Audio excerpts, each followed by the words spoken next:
MTRC singles out subcontractor for blame and scandal over substandard construction work at Hong Kong Station. United States evacuates more diplomatic staff from China over mysterious sonic attacks. And the government under fire in Guatemala for its response to deadly volcanic eruption.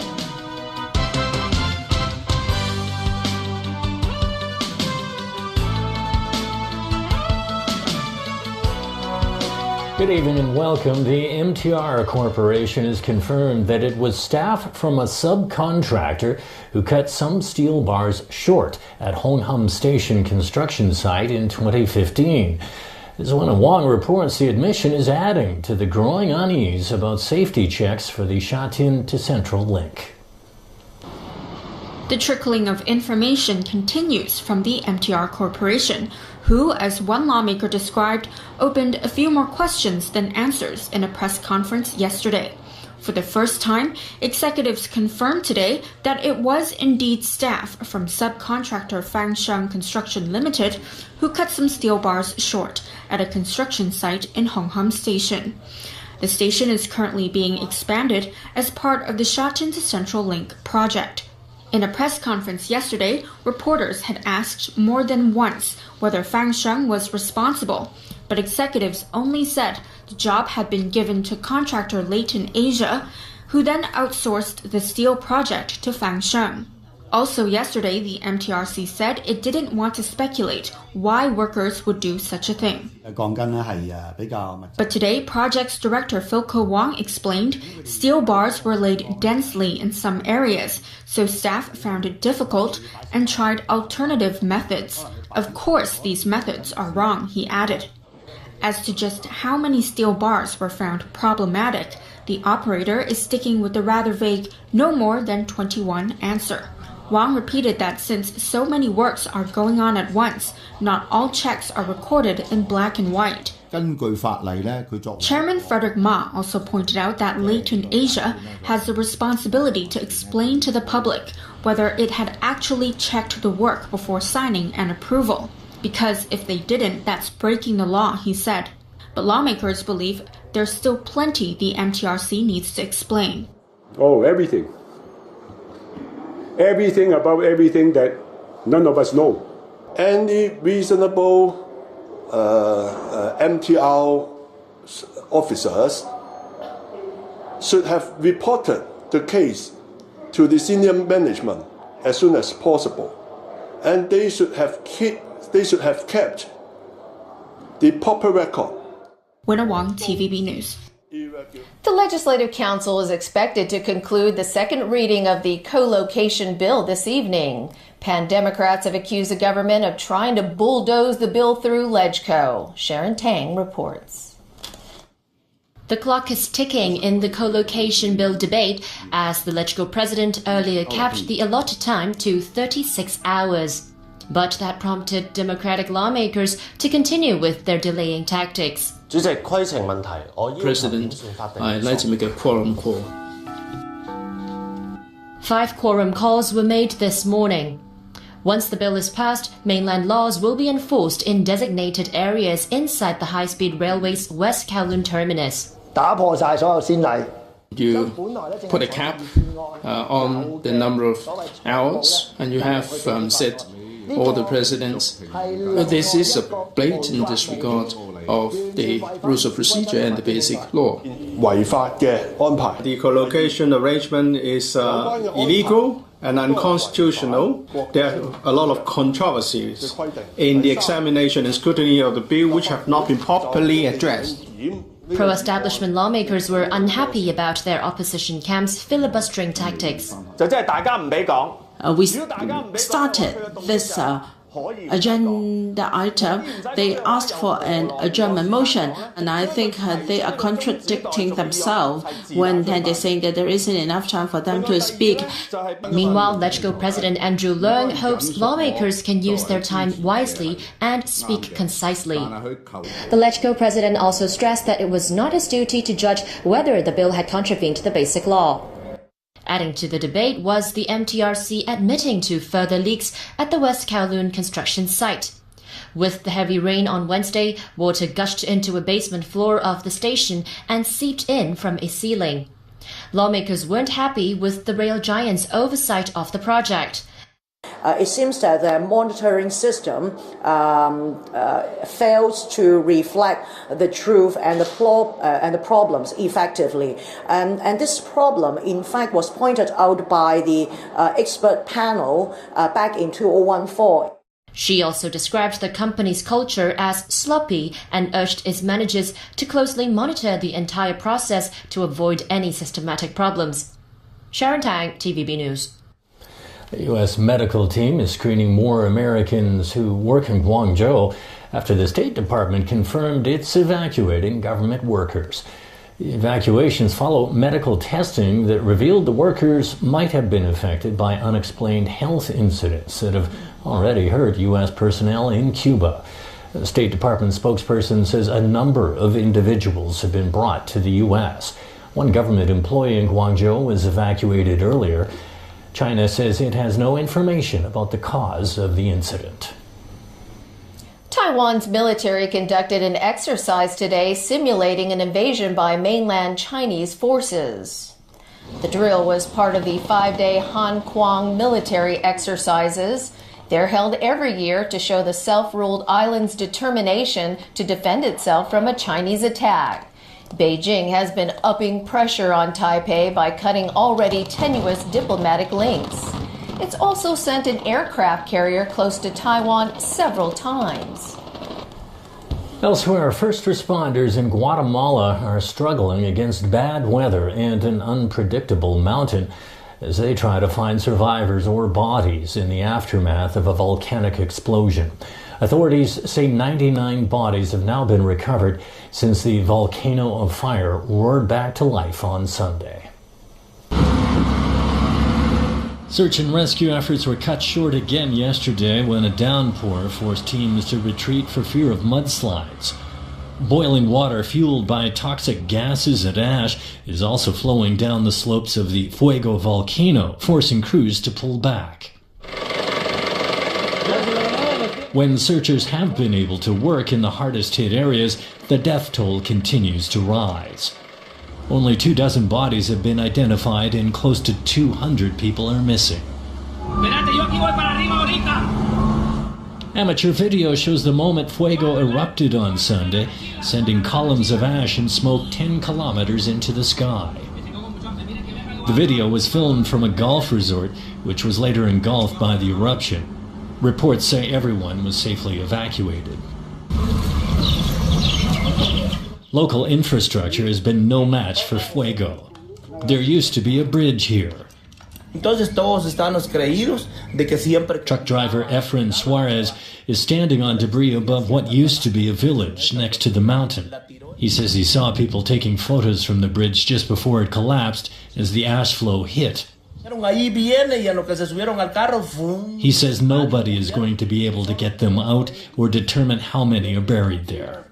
The volcano is one of Central America's most active, but locals were used to it rumbling and spewing smoke, so at first nothing seemed unusual Sunday, until a huge cloud of ash came pouring out.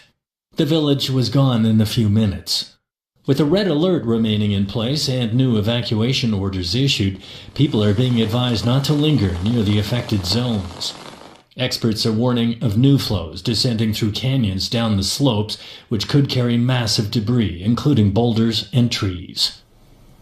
Following a reality star-powered plea for leniency, U.S. President Donald Trump fast-tracked a convicted drug offender to freedom today. He commuted the life sentence of a woman whose cause was championed by reality TV star Kim Kardashian.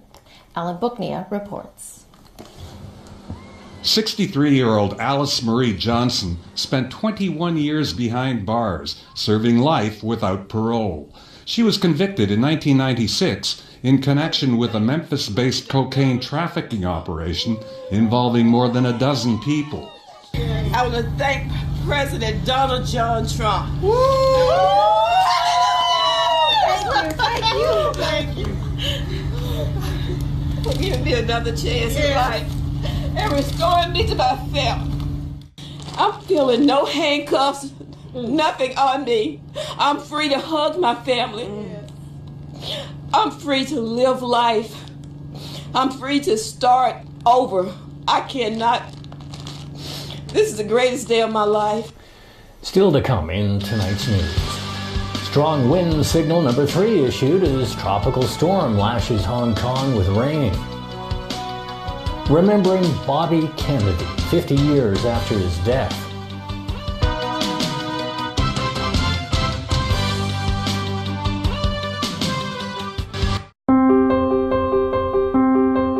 信路明白對家人嘅愛應該係無上限，但只有30%幾人認為自己有周全照顧子女健康。我哋重視你同你家人嘅健康，所以信樂專上醫療保為你特設終身無上限醫療保障，同你一齊健康在握。子女可享保費5折優惠，直至18歲。致電信樂81000517了解更多。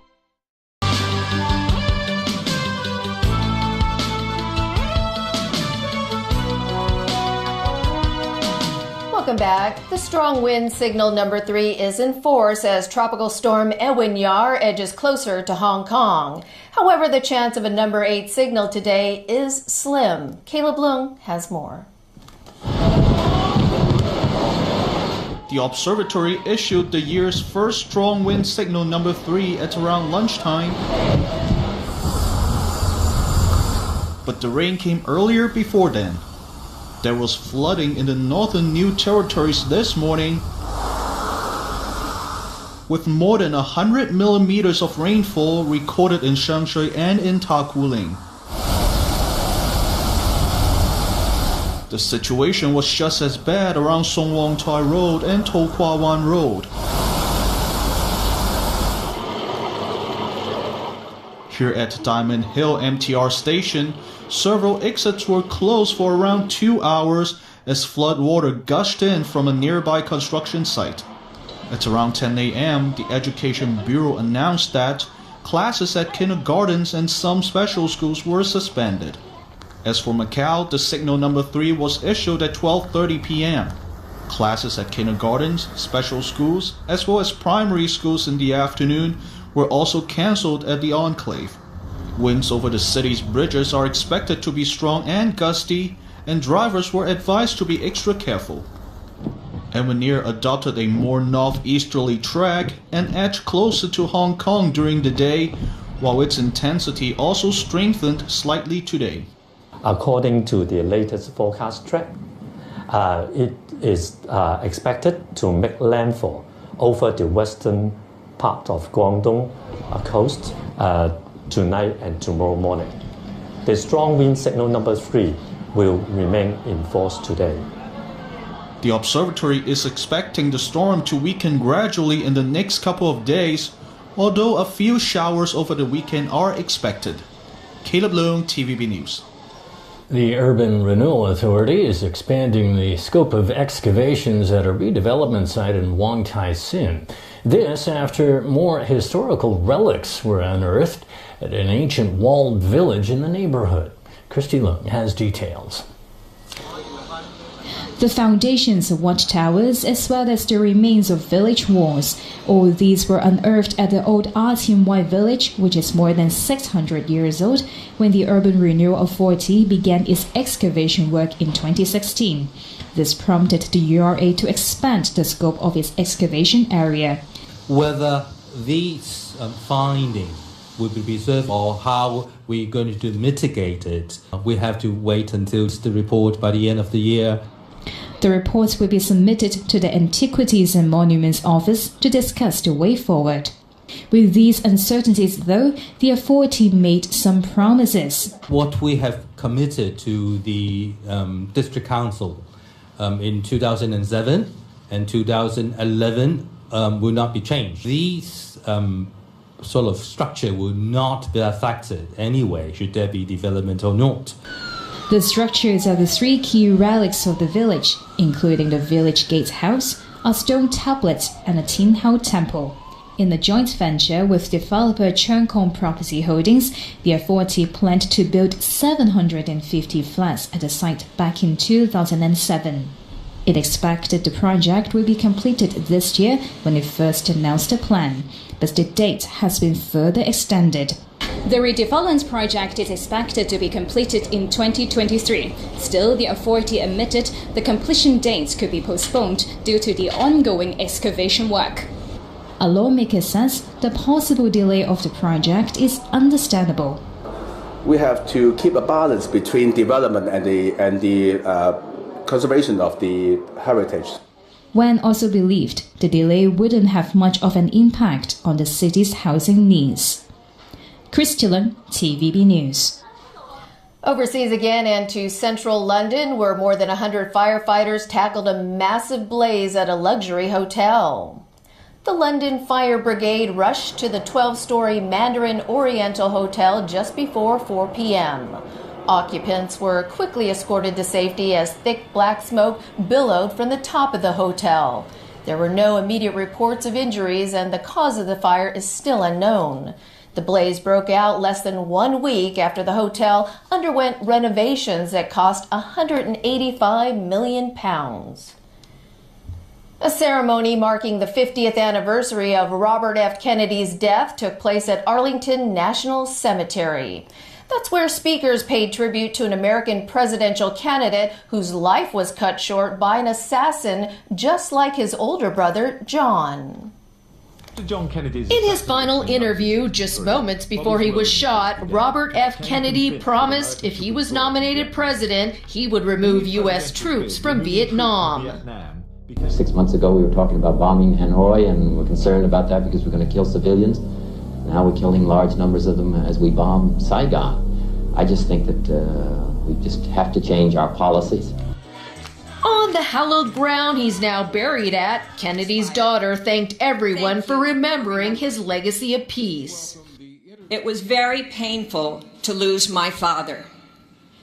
And yet a half a century later, each of you have come here, many traveling from far. You share our deep sense of loss and our happy memories.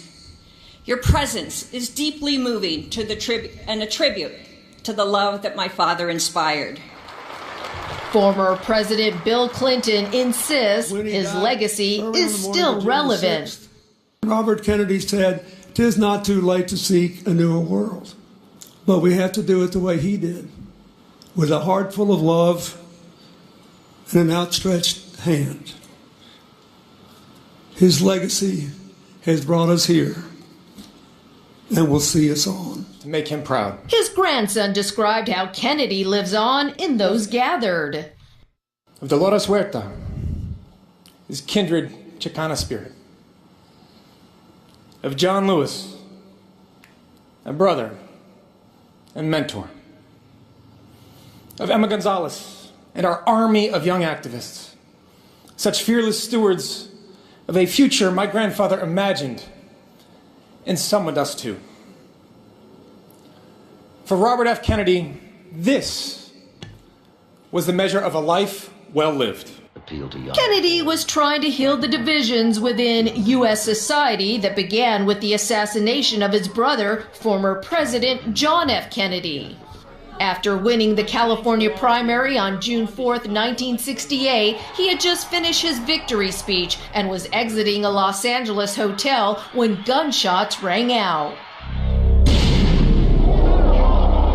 Kennedy was shot multiple times. It was Palestinian fanatic 24-year-old Sirhan Sirhan who gunned him down. From prison, he admitted he regretted doing so. I wish that Senator Kennedy was still alive. I wish that every day that I've been here. From all of us, thanks for joining us. Good night.